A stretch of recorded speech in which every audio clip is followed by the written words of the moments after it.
Nama saya Miguel Prayoga Herbati, absen 17. Pada video kali ini saya ingin menyampaikan beberapa materi yang sudah saya pelajari dan saya baca, yaitu saya sudah mempelajari tentang makna hubungan internasional menurut para ahli. Di sini dikatakan maknanya itu cukup banyak dan ahlinya itu juga cukup banyak. Saya bisa melihat bahwa maknanya itu dari para ahli itu yaitu antara lain dari Edward Hillard yang menyatakan bahwa hubungan internasional ialah sebuah hubungan yang dinamis yang membahas tentang perdamaian dunia. Baru itu ada Robert Gilpin yang menyatakan bahwa hubungan internasional adalah suatu ilmu yang mempelajari tentang ilmu-ilmu ekonomi politik internasional.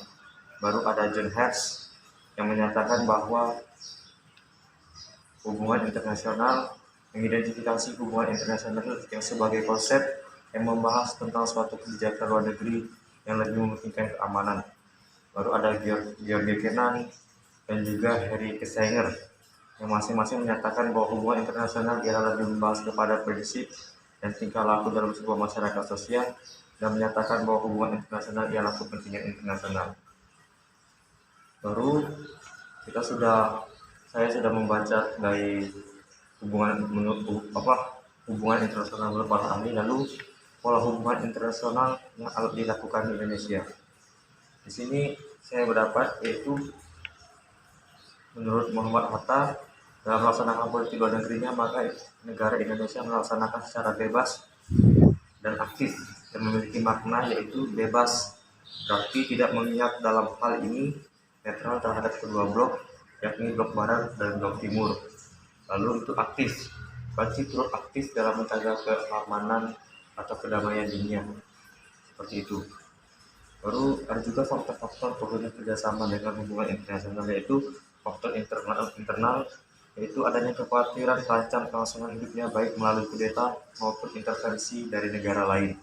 Baru itu faktor eksternal, yaitu ketentuan hukum alam yang tidak dapat dipungkiri bahwa suatu negara tidak dapat berdiri sendiri tanpa bantuan dan kerjasama dengan negara lain.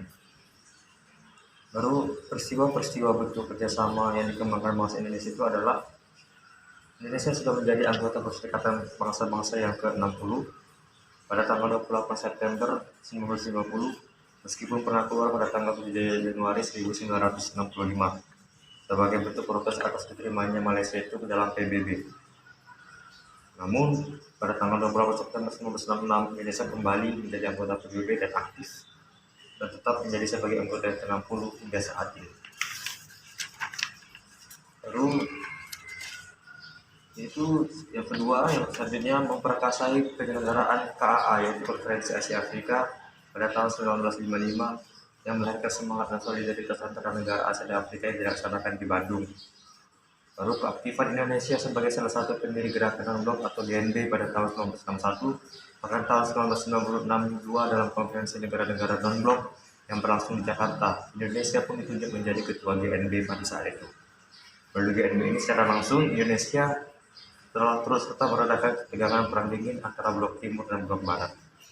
Baru terlibat langsung dalam misi perdamaian Dewan Keamanan PBB, misalnya mengirimkan pasukannya ke Bosnia, ke Vietnam, ke Kamboja, atau tempat-tempat yang sekarang ini membutuhkan perdamaian, dan disitulah Indonesia mengambil bagian dalam perdamaian dan ikut membantu PBB. Baru ikut serta dalam setiap olimpiade seperti SEA Games, Asian Games, Olimpiade dan sebagainya. Seperti tahun 2018 yang lalu, Indonesia kembali menjadi tuan rumah semenjak tahun 1966. Dan selama Indonesia merdeka, Indonesia sudah 2 kali menjadi tuan rumah pada Asian Games, yaitu pekan lomba seluruh negara yang ada di kawasan benua Asia ini. Baru Indonesia aktif juga dalam beberapa organisasi internasional.